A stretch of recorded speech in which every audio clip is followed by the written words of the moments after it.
పద్ధతిలో ఎందుకు చేయాలి శ్వాసక్రియని అంటే మన నిత్య జీవితంలో మనం తీసుకునేటువంటి శ్వాస కరెక్ట్గా లేదు. అది సందర్భాన్ని బట్టి ఉంటుంది, కండిషన్స్ని బట్టి ఉంటుంది. ఎట్లాంటి కండిషన్స్? మనం బయట ఎండకు నడుచుకుంటూ పోతున్నాము, మన శ్వాస డిఫరెంట్గా ఉంటుంది. ఎత్తైన ప్రదేశం ఎక్కుతుంటాం, శ్వాస డిఫరెంట్గా ఉంటుంది. కోపం వచ్చింది ఎవరి మీద, బీపీ రైజ్ అయినప్పుడు ఎక్కడ లేని బూతు మాటలన్నీ వస్తుంటాయి, ఎత్తుక్కోకుండా తడుముకోకుండా లాంగ్వేజ్ మారిపోతుంది, ఊగిపోతుంటారు అట్లే. సో నెగటివ్ ఫీలింగ్స్ ఉన్నప్పుడు, ఎమోషనల్ ఫీలింగ్స్ ఉన్నప్పుడు శ్వాసక్రియలో మార్పు వస్తుంది. సో శ్వాస నిలకడగా లేనప్పుడు మనము తీసుకునేటువంటి డెసిషన్స్ కూడా కరెక్ట్ ఉండవు. ఎమోషనల్ డెసిషన్స్ చాలా డేంజరస్గా ఉంటాయి, చాలా దారుణంగా ఉంటాయి. కాబట్టి ఈ ప్రాణశక్తిని క్రమపద్ధతిలో తీసుకుంటూ శ్వాస మీద మనం బాగా నియంత్రణ తీసుకొని సఫిషియెంట్గా పూర్తిగా తీసుకున్నప్పుడే మన లంగ్స్కి కావలసినంత శ్వాస అందినప్పుడే ఆక్సిజన్ మన బాడీలోకి చేరుతుంది. మొక్కలు ఏం చేస్తున్నాయి? ఆక్సిజన్ తీసుకొని కార్బన్ డైఆక్సైడ్ తీసుకొని ఆక్సిజన్ వదులుతున్నాయి. మనం ఏం చేస్తున్నాము? బయట అట్మాస్ఫియర్లో ఆక్సిజన్ తీసుకుంటాం. ఆక్సిజన్ అనేటువంటి తీసుకుని ఏం జరుగుతూ ఉంది? మన బాడీ అబ్జర్వ్ చేసుకోలేదు డైరెక్ట్గా ఆక్సిజన్. ఆహారం ద్వారా మనకు చేరినటువంటి ప్రోటీన్స్ ద్వారా వచ్చినటువంటి ఎనర్జీ ఎక్కడ స్టోర్ అయి ఉంటుంది? మాలిక్యూల్స్లో స్టోర్ అయి ఉంటుంది. Glucose, fructose, amino acids, fatty acids ఇట్లాంటి మాలిక్యూల్స్లో స్టోర్ అయి ఉంటుంది. సో ఆ ఎనర్జీ బాడీలోని మిగతా భాగాలన్నిటికీ కూడా అందాలి అంటే తనంతకు తాను అందదు. బట్ ఏం జరగాలి అక్కడ? బయోకెమికల్ ప్రాసెస్ ఒకటి జరుగుతుంది మన బాడీలో, అది మనకు తెలియదు. ఆ బయోకెమికల్ ప్రాసెస్ ఏంటంటే ఆక్సిడేషన్ అంటాం.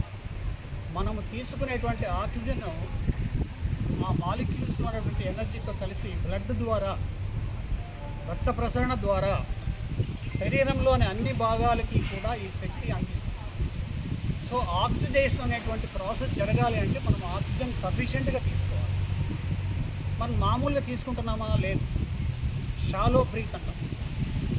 ఆఫీసులో కూర్చున్నప్పుడు లేదా మనం వర్క్ చేసేటప్పుడు, నడిచేటప్పుడు, ఎమోషనల్ ఫీలింగ్స్ ఉన్నప్పుడు బ్రీతింగ్ ఎప్పుడు నార్మల్గా ఉండదు. మనం తీసుకోవాల్సినంత ఆక్సిజన్ సఫిషియెంట్గా తీసుకోవడం. డాక్టర్ కేఎస్ జోషి అనే ఒక మంచి ఎక్స్పర్ట్ అతను తన బుక్లో రాశారు, yogic pranayama for long life అనే ఒక బుక్లో రాశారు. ప్రతి మనిషి ఒక 4 సెకండ్ల కాలంలో ఒక బ్రీత్ తీసుకున్నప్పుడు 500 ml ఎయిర్ని తీసుకుంటారు, ఆక్సిజన్ తీసుకుంటారు. అట్లా ఒక మినిట్కి 7 లీటర్స్ ఆఫ్ ఆక్సిజన్ తీసుకోవడం జరుగుతుంది. బట్ తీసుకున్నప్పుడు బాడీలో డైరెక్ట్గా మన బాడీ మిగతా భాగాలకు అన్నిటికీ అందించడం కుదరదు. ఆక్సిడేషన్ అనేటువంటి జరగాలి కాబట్టి ప్రాణాయామం చేయాలి. సో ప్రాణాయామం అనేటువంటిది చాలా అద్భుతమైనటువంటిది. దీంట్లో చాలా రకాలు ఉన్నాయి. సో మొట్టమొదటిది కపాలభాతి ప్రాణాయామం. కపాలభాతి ప్రాణాయామం అంటే స్పీడ్గా శ్వాస తీసుకున్నప్పుడు మన పొట్ట ఫుల్గా తీసుకోవడం, శ్వాస వదిలినప్పుడు లోపలికి వెళ్ళిపోవాలి. అది వెంటనే జరిగితే లంగ్స్లో ఉన్నటువంటి బ్యాక్టీరియా కానీ కల్మషం కానీ బయటకు వెళ్ళిపోతుంది, ఎలిమినేషన్ అయిపోతుంది. లంగ్స్ స్ట్రెంగ్తన్ అవుతాయి, ఆక్సిజన్ సఫిషియెంట్గా చేరుతుంది. కపాలభాతి కొంతసేపు జస్ట్ స్ట్రైట్గా కూర్చోవాలి, వెన్నెముక నిటారుగా ఉండాలి.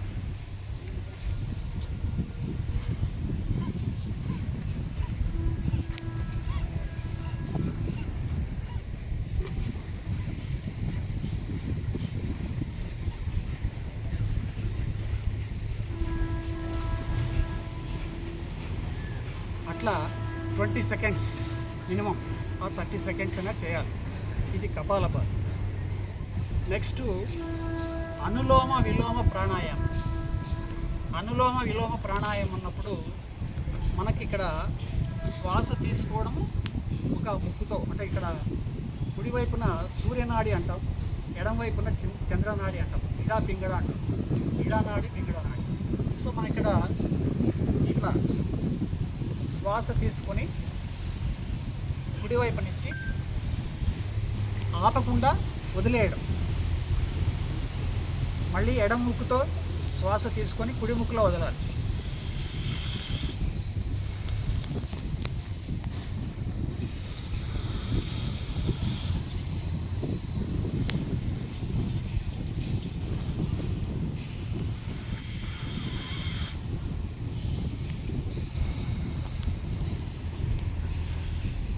ఇది అనులోమ విలోమ ప్రాణాయామం అంటాం. తర్వాత నాడీ శోధన ప్రాణాయామం. నాడీ శోధన ప్రాణాయామంలో మనకి 3 భాగాలు ఉంటాయి: పూరకము, కుంభకము, రేచకం. పూరకము అంటే శ్వాసని బాగా తీసుకొని పూర్తిగా ఎంత వీలైతే అంత మినిమం 4 పాయింట్స్ కౌంట్ అయ్యే వరకు తీసుకోవచ్చు. 1 2 3 4 అని ఫుల్గా నింపాలి. తర్వాత కుంభకం. కుంభకం అంటే పట్టి ఉంచడం, శ్వాసని బయటకు వదలకూడదు. ఆ తర్వాత 8 పాయింట్స్ కౌంట్ చేసే వరకు, నంబర్స్ కౌంట్ చేసే వరకు స్లోగా బయటకు వదలాలి. ఇది నాడీ శోధన ప్రాణాయామం. So next